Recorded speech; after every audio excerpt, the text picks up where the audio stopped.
If you did not love season 3, I am going to give you all the reasons why you didn't love it.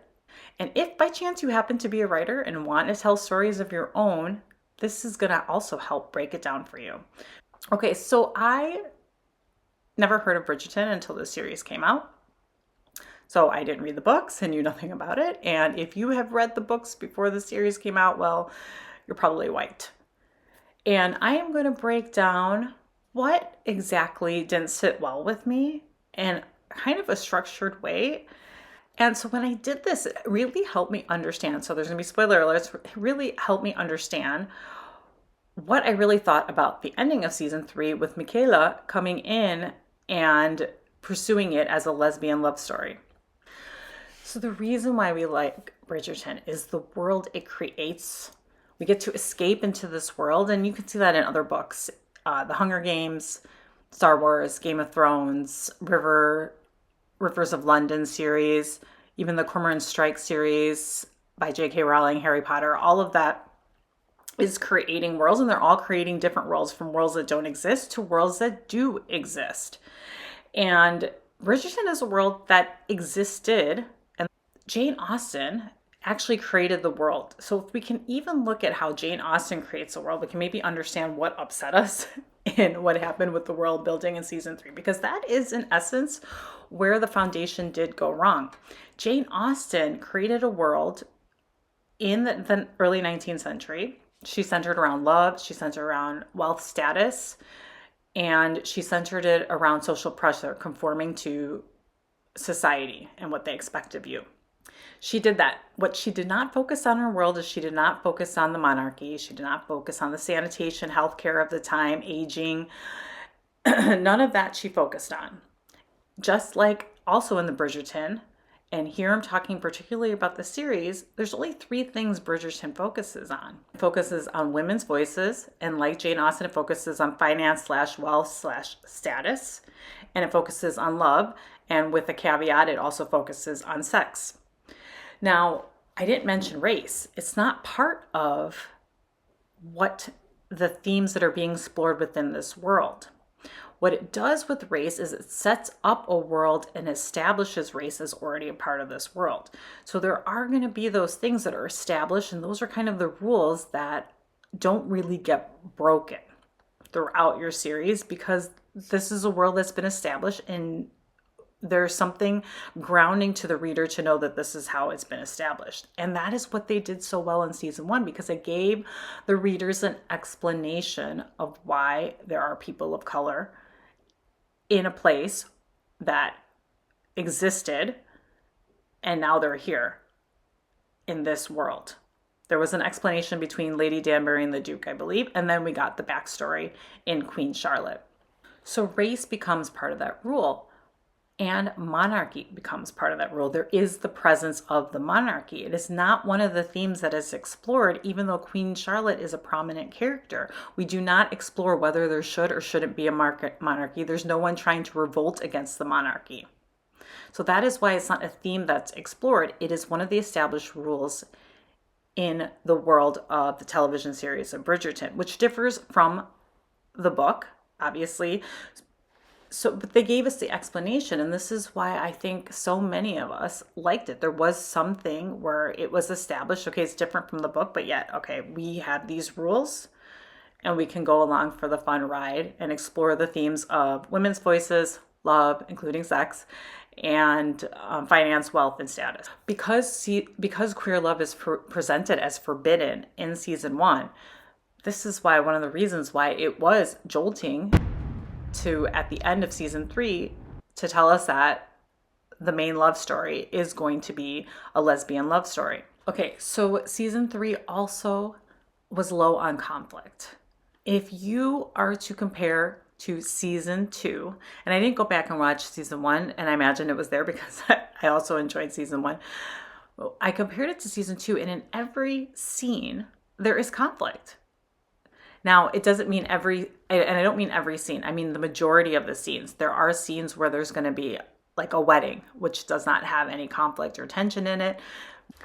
And so the scenes were quite dull. You need that conflict. There were even scenes in season 3 where there was an info dump. There was an info dump of explaining why the Featheringtons were in yet again another financial mess. It was almost like they were explaining things from the past. There was also bringing in some information from Queen Charlotte in that info dump.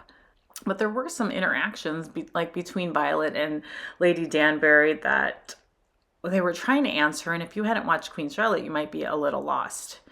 And so I don't want to be bored, and I don't want to be lost when I'm watching a television series. One of the things that in season 1 and season 2 also pretend to do is to not provide us with enough stakes of the queen's power. She has power, and she is such an interesting character.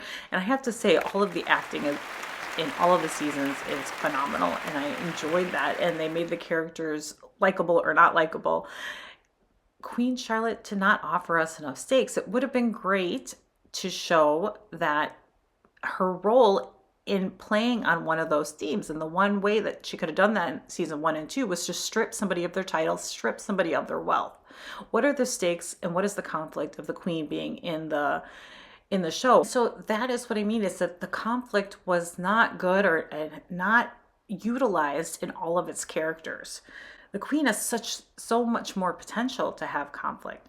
And why season 3 then really suffer, besides not having enough scenes with conflict, is at the end, there were actually a couple things, is why season 3 is they stripped all of potential conflict in the upcoming seasons. You no longer have Lady Whistledown being a secret. And I'm going to tie that back into, again, also with the exposure of Lady Whistledown is also relevant to changing Francesca's story into a lesbian love story. The two are very related, and the secret that comes out of Whistledown is that everybody knowing strips the next series of any sort of conflict, which Whistledown was a huge part of that conflict. It was a huge part of the Queen's conflict.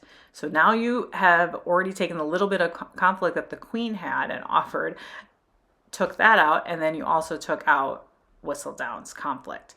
The other aspect that could have been developed, and this is me going off and talking about what I think you could do, is the Mondridges became a titled family. And at the end of season 2, they were starting their successful pub or successful bar or whatever, gentleman's club. And Mondridge had secrets. He was trying to, he took wages or something in the betting. He lost a match in boxing, and he took money to start his pub. And that to me says there's a little bit more to Mondridge. And where this in the world, this could be a place where there are secrets in this bar. Now, by taking that away and not allowing them to be successful in that pub, and maybe a place, like he had said, that I want a place where all people of status can interact, it would be curious to see what other kind of secrets could be housed in this place. Because secrets is by far, especially in a society like this, is going to drive that conflict. So it would have been cool, like, to have Mondrigen's backstory where he hides, helps queer love exist, and he hides them in the back room and allows them, because maybe his backstory, and explored his backstory, his brother was gay and he ended up dying and suffering for being in love. And that could be an interesting backstory to tell. But they stripped all conflict. So this is kind of the basic story elements of that we're missing in season 3. Maybe why it felt a little flat, and why we were thrown off. And I think what they ended up doing is creating too much conflict between Cullen and Penelope. They already had the Whistledown conflict. That was enough to drive it. It was enough, and they really tried to make that too long and too pressure on that in the second part of season 3, where they could have beefed up the conflict in so many of these other subplots. Okay, so this is where I'm going to tie it together with how the ending of season 3 went down with Penelope's story and with Francesca's story, is romance. So there are 3 big things with season 3. One was world building, 2 was basic storytelling. You have to have conflict and you can't strip it away. You can't continue to strip away all of your conflict in the series. It's probably better to build on it, build on those secrets. And the 3 is romance. Bridgerton in the end is romance. Now, if the television series did not want to create a romance, they didn't set that up in the world in the beginning as a theme to explore. They are exploring love. They are talking about love in numerous ways, whether that's friendship, family, romantic. They are exploring it. So in the end, Bridgerton, the television and the book are romance stories. They have a happy ending. And a happy ending is not what we think. It is not about the couple it's not about the couple getting together. In romance, a really satisfying ending has to do with Maslow's hierarchy of needs. It's this pyramid. If you've ever seen it, the base of the pyramid is that basically you need food, clothing, and shelter to survive. So, and then as you can see, as the pyramid goes up, you can see that you have safety. You need to feel secure and safe. And then you need to feel like you belong. And then you need to have esteem, recognized for who you are, freedom, and then self-actualization, which is reaching your full potential. All of those things create a really satisfying ending, particularly in the romance genre. Romeo and Juliet is a love story. It is not a romance. They do not fulfill any of these because they're both dead at the end of the story. That triangle, the best satisfying things, that triangle is fulfilled. And this is where it ties back to Penelope being revealed as Lady Whistledown. The idea is she is allowed to be free and right because now the secret is out. At the same time you do that, you self-actualize Penelope, you destroy all conflict that has been running and consistent in the theme of the Bridgerton television series.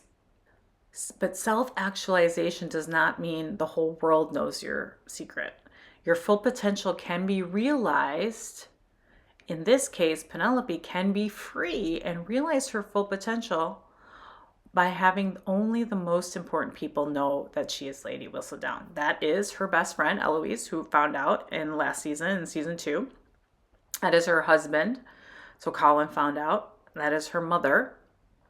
And what would have been interesting is the queen, well, she did find out, but keeping that a secret and having only those 4 people know that she is Lady Whistledown, because each of those represent her personal freedom. Freedom to share that with a friend, freedom to share that with her life partner, freedom to share that with her mother, which is so important. And the queen knowing and allowing her to continue as Lady Whistledown allows her to be free in society. It does not mean that every single person in society needs to know who you are in order for you to self-actualize. Even though we think that because of social media, we need to think everyone needs to know all of our stuff. Really, it is really about our own little world, knowing and being able to be free in our own little world. Not everyone knows I'm a writer, but that's okay. My family knows I'm a writer. My friends know I'm a writer, but I don't need, and now, well, you know that I write stories, but it doesn't need to be that everyone needed to know that. The queen represents a whole of society, the power over that society. If those 4 people, that was it, and they had known, that would have driven conflict into the next, because Lady Whistledown would have been able to continue to print anonymously. The second is, it would have been an interesting conflict, giving the queen a little more structure to her story and trying to censor and talking about women's voices and how the censorship plays into what we create, what we want to write about, which is a very relevant theme. And when we're talking about creating women's voices in a society where they're already constrained.